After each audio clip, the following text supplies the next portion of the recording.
crazy, but it's really the truth. I mean, that's what it's all about. The creation of a two-tier society, a new feudal system. I've been talking about this for a decade. I've told people this is going to happen. We're going back to a feudal system, extreme haves, extreme have-nots. And I sometimes literally scare myself. I look back at videos I might have done, or someone will say to me, hey, Greg, you talked about this 4 or 5 years ago, and now it's happening. I forgot. I'm like, oh, something, you're absolutely right.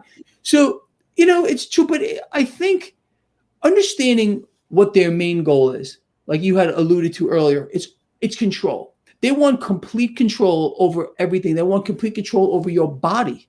They're going to dictate what you can and cannot do. We already understand that there are employers that are going to be forcing their employees to get vaccinated, even if they don't want it. So your body isn't even your own property. Apparently, there's going to be passports, COVID passports that you can prove that you've been vaccinated. So where do we draw the line? And the sad part is people like you and me and people that follow our work, they're smart enough to see through it, like we were talking about before, but a lot of people, they're not.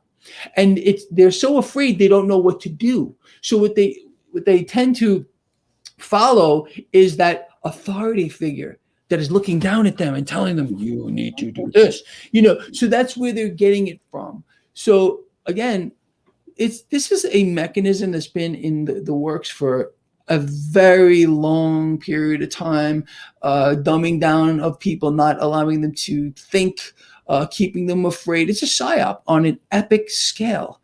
And I think people that can see through it are a rare commodity, very, very rare. I talk to people, and I'm sure you do too, that are oblivious to it all. They just think, oh yeah, I can't wait for that vaccine. Oh, I can't wait for our economy. Oh, that virus, it shut down our entire world economy. No, how about it's our politicians that shut down the economy? Had nothing to do with the virus here. The virus is real. I believe it is. Now they're talking about vaccinating children. You heard this one, right? Yeah. They wanted their, actually, was it Pfizer? Yeah, as a matter of fact, it was, because I dumped my whole position. Pfizer already has their guinea pigs all lined up.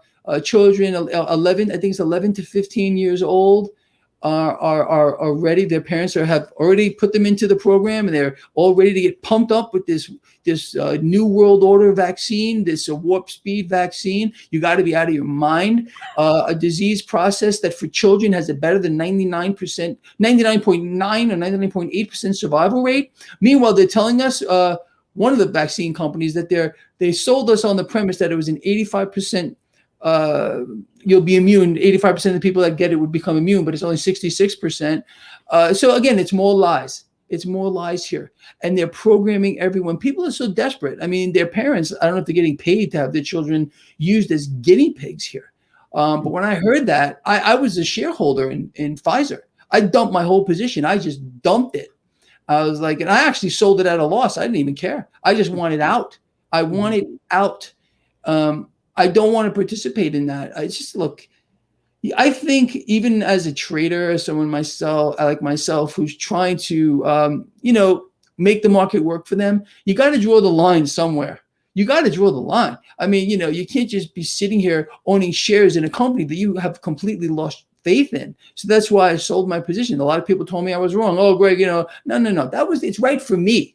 So, if other people out there thought I was wrong, well, you hold on to that stock all you want. I don't want it. Yeah. And think about how they brainwash the people, because if you look back, and I always bring this up, just a year ago, if you walk into a store with a mask on, they would pretty much call the police on you. And now, if you walk in the store without a mask on, they will pretty much call the police on you. Yeah. And the flipping of the switch, because it seems like most people have short memories, and they don't want to have to deal with the reality of what's going on. I think some of them just shut down mentally under pressure because they don't want to deal with that.